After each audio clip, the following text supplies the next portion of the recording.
The Singularity has come to life, and I'm extremely happy about its power being very console friendly, as it has shown no bad performance bugs on console, but his power does have a few issues in the grand scheme of things. First off, his power is smooth, besides a few annoying detections on maps like Area of Crows, where fences block only about 40% of survivors' body, but it doesn't register. This feels awkward, but it doesn't come and play that much, so don't worry about it when playing on these maps. It is annoying, but overall, you shouldn't be bummed out. It only happens, I would say, like 4 times a game when you play on these maps, which is a lot if it is a close game, which is why it is annoying. Um, the map itself is interesting. There's no bugs or performance issues for console, which is a surprise because if you play on a map like RPG when it came out for console, my game would crash almost every time. This map though is very tiny. It's smaller than Dead Dog, which is wild to think about, but it is very dense. That's the thing. It's a very dense map. So you get this feeling where, yeah, it's very, very, very dense, but it's small, so I can control gens. And overall, main building, very fun to play. As killer, as survivor, I never get to play it that much, but or play around it. But overall, it feels very, very fun. Now, the Singularity has a very interesting bond to killer constant tier list. Killer tier list. Where because certain text and flex are based on mouse movement, keywords like Oni, Blight, and Billy have been put down in tier list because they cannot do flicks. Oni can't do his 180 flick. Blight can't do a whole 180 flick too.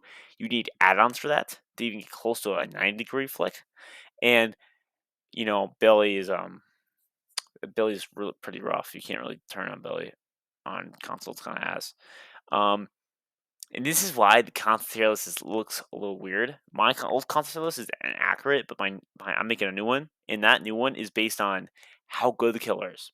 If the killer is bad because of their console um, hindering, then it is bad. It is what it is. But Singularity passes this test with flying colors. The power itself does not require a mouse movement that is extreme to be bad on console. This killer is very, very, very accessible for console players, and I mean that with utmost very. It is extremely easy to play this killer on console compared to PC. There's really no change you're gonna experience. It just it's a little bit, a little bit what's the word?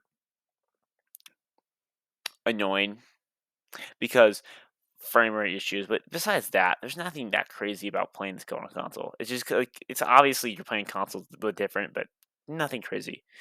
Okay, now the add-ons for this killer are amazing. I love these add-ons because these are not like hags add-ons where if the browns and the yellows and the greens aren't different because of percents.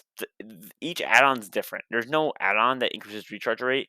There's no add-on that does this or that the same thing. It's a wide spectrum, and they're still based on power level. Just some do it better than others, and this is what I like about this killer. This killer has good add-ons from Brown to Eerie, which is unique to see from a killer released after like Skull Merchant Night, which are killers that I heavily dislike because of how their add-ons are played. Either they're weak or too strong. That's my personal opinion. And I feel like Eerie is the best. Purples are probably the best category because Eries aren't too crazy, but purples give you that big advantage. But my personal opinion, stay away from the yellows. There are some good yellows. I will say there's some good yellows. But overall, I personally would pick and choose because not many yellows are good. And to be honest, that is the case for a lot of killers now. A lot of yellow add-ons are not good because they're between brown and green. Greens are good, browns are okay, yellows are okay good, and usually works out pretty bad. But overall, I like how healthy this killer is. This killer is very healthy for the game. It promotes a wide variety of playstyles because of how these add-ons are made, and also because this killer isn't too oppressive. Blight and Nurse and Spirit specifically are very oppressive killers that will push survivors to the point of like, what am I supposed to do? Because their killer power itself is oppressive.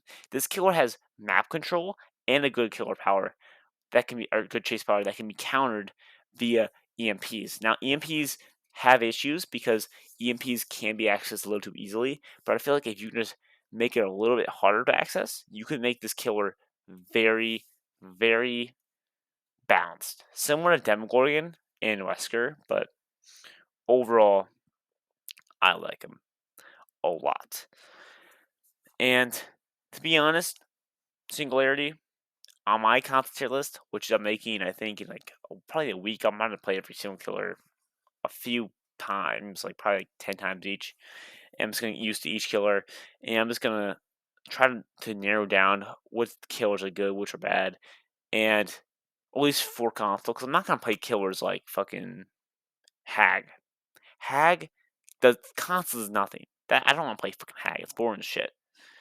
But overall, he's shaping it to be a top 5 killer, in my opinion, for console because he has map control, killer power, and I feel like they're gonna nerf the EMPs because I feel like the EMPs are in a state where if you don't use them correctly, you smashed. Your team gets smashed. You're done.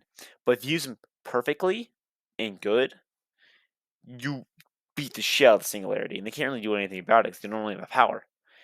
And usually, my favorite games are the games that are in between this and that are, you know, on the spectrum where you get some guys that can use it, some guys that can't use it, so you're able to put pressure on the guys who can use it. You get in chase with the guys who can't use it because their teammates are on hook because they're ass. So you're able to actually interact with the guys who are good at the game more rather than just get generous and not be able to play the game that much for like 5 minutes. And overall, I feel this killer has, obviously EMPs can be changed. Area of crows, especially defenses, I feel like you can change the detection rate there. Maybe increase detection rate overall. I feel like there's situations where I feel like I can see them, a lot of them, I just can't detect them, and I feel like that's really annoying. So I hope you guys had a great time watching. It was a blast to make this video, and bye guys.